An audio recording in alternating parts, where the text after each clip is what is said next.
Adesso è finalmente fatta. Il Venezia torna in Lega Pro, un solo anno dopo il fallimento dell'era Korablin e la sparizione dal calcio professionistico, la terza in pochi anni.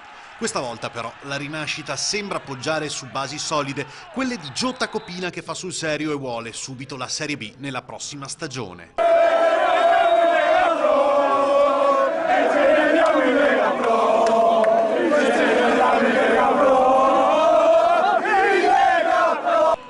Intanto la città si gode la prima tappa della risalita, la promozione. Con il Ripa la Fenadora finisce 3-3. Tanti saluti alla concorrenza, a quel campo d'Arsego che ha dato filo da torcere fino alla fine. Nonostante il calo di concentrazione, è arrivato il punticino che mancava per il salto di categoria. Al triplice fischio finale scattano i festeggiamenti.